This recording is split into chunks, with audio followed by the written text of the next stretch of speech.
مردم اگه دچار انحراف شدن، این متصدن به خاطر منافع مادی و مالی خودشون و منصبشون این کار نمی کنند بر جامعه، بر مردم عوام که دچار این انحرافات شدن.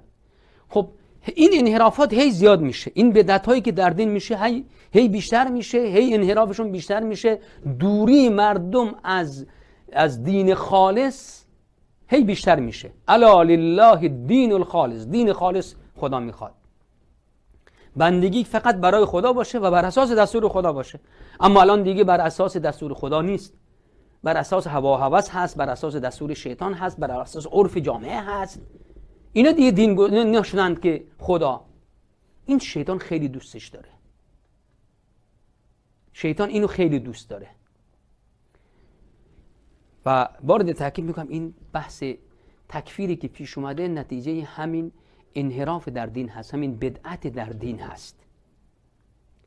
چه اون کسانی که دارن تکفیر میکنن امت را به خاطر یک بحث امامتی که نه در قرآن و نه در سنت، و چه کسانی که در مقابل اونها قرار دارن مثل داعش که وارد اینها هم امت را تکفیر میکنن. هر دو در حقیقت یکی هستن. منشأ انحرافشون همین هست که دوری از دین بوده، یک نوع کره و کینه ها در این وسط هم بوده نسبت به دین، کسانی که مؤسسین یک فکری میشن، و بعد گمراهی کسانی که در این خط وارد میشن و نسبت به دین آگاهی ندارن. این دومین گام بسیار مهم شیطان هست که سعی میکنه که شیطان از این راه وارد بشود. خب شما دیگه مسئله طالع‌بینی و کف‌بینی و فلان و چیزا هم همه میبینید رسمی شده و به دین هم نسبت میدن، به پیامبر خدا نسبت میدن. هر گمراهی که معمولا مرتکب میشن هم بار دیگه به خدا و پیامبر نسبت میدهن. همون گونه که خداوند فرمود که اذا فعلوا فاحشة قالوا وجدنا عليها آباءنا والله امرنا بها. هر وقت مرتکب کار زشتی میشن میگن خب آبا اجدادمون اینو انجام دادن، اونا که گمراه نبودن، اونها هم گونه که انجام ندادن، به دستور خدا بوده، خدا امر کرده به ما که این کار زشت انجام بدیم. کی میگه که این کارهایی که انحرافاتی که در عقیده هست انجام میدن میگه نزد خود؟ میگه او قرآن گفته، قرآن گفته وابتغوا الیه الوسیله.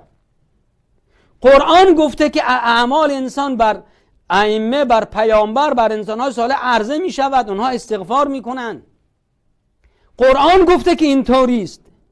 دقت کنید چطوری شیطان اونها را به بازی گرفته که میان از قرآن برای خودشون شبهه درست میکنن برای انحراف در دین. قرآن را وسیله انحراف در دین قرار دادن. متاسفانه این بازی شیطان هست، بازی گرفتن انسان هست و این بسیار خطرناک هست و محبوب شیطان. مرحله سوم، حالا انسانی بر قرآن و سنت بمونه و این بدعت‌ها را قبول نکنه، بحث تشدد میشه. میگه خب اینها این بابا این در این فقط مطرح کنیم فراموش نکرده باشم، وقتی که بحث تشدد پیش میاد میبینید که طرف اولا که اعمال دیگران رو کم میبینه، اعمال دیگران رو کم میبینه، اعمال دیگران رو تحقیر میکنه و بعد خودش میاد بیشتر هی عبادت میکنه، عبادت‌های دیگری امکان داره به وجود بیاره تا جایی که کم کم خودش هم از دایره دین به در میره. مردم از دین متهم میکرد که بیرون رفتن، خودش با این تشدد از دین در میره. خب اینو داریم میبینیم در طول تاریخ هست. همیشه علما که گفتن که اون کسانی که اهل تشدد هستن خودشون در نهایت از دین بیرون میان و پیامبر هم فرمود که ولن یشاد الدین احد الا غلبه. هر کس که با دین در بیفتد بخواهد که سختگیری بر خودش کنه، آخر از دین در میره، دین رو رها میکنه، خودش منحرف میشه، اصلا میشه دست میکشه. حالا مگر این که دیگه رحمت خدا شاملش بشه که دیگه برگرده به سوی حق، وگرنه که همه اصلا دین در میرن. شما به تاریخ خوارج و شعبه هایی که ازش منحرف شده نگاه کنید، منشعب شده، به تاریخ روافض نگاه کنید و شعبه که ازش منحرف شده، همه در نهایت میبینید که چقدر گمراه شدن، ادعای پیامبری کردن، اهل فسق و فجور و شرابخواری و زناکاری و همه چیز به اسم دین، به اسم آزادی، به اسم که همه چیز مشاع هست شدن. این نتیجه تشدد در دین در یک فکری بود. این نهایتش هست، نهایت چیزی که شیطان میخواد. نتونست مستقیما اونو وارد کفر کنه، میاد از طریق بدعه در نهایت اونو به طرف کفر میکشونه، میبره به کفر. و مصیبت اینجاست که معمولا صاحب بدعت نمیدونه که آقا این گمراهی است، میگه نه این درسته. اون کاری که بر اساس قرآن و سنت میگه آقا این گمراهی است، این خلاف قرآن هست، این خلاف سنت هست، این بدعت در دین هست، خودشو بر حق میدونه. این بزرگترین مصیبت هست و این چیز واقعا شیطان میخواد که انسان گمراه خود را بر حق بداند و این حاضر نیست قبول کنه که خدا چیزی دیگه فرموده، پیامبر چیزی دیگه فرموده. به زندگی اصحاب نگاه کنید، به زندگی بزرگان دین نگاه کنید، اینها این شما میگید انجام ندادن. میگه نه، تو نوآور در دینی، نودینی، تو وهابی هستی، تو سلفی هستی، تو فلانی هستی. هزارها تهمت به اون کسانی که داعیان قرآن و سنت هستن میزنن، خودشون بر حق میدونن.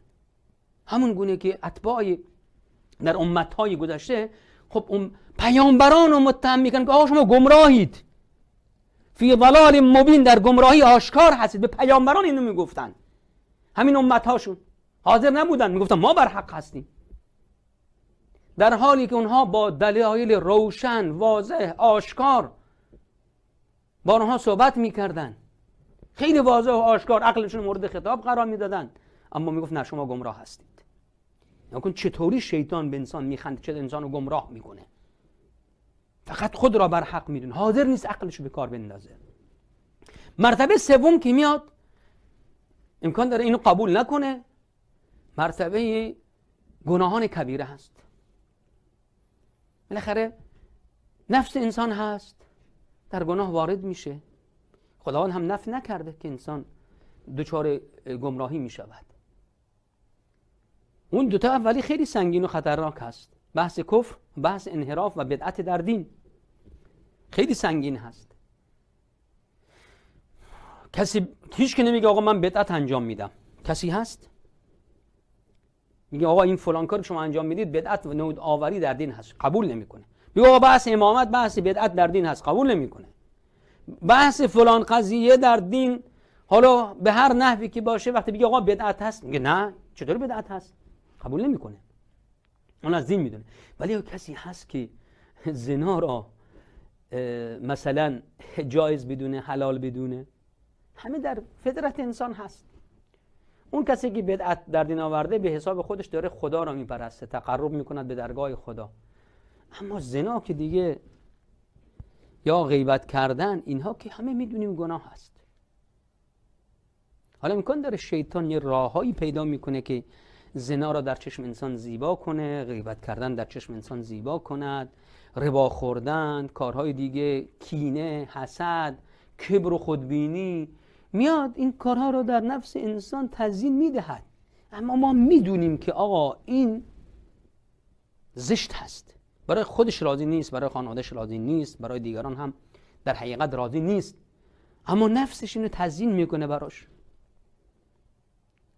این سومین مرحله شیطان میاد وارد میشه، مرحله واقع نمودن انسان در گناهان کبیره.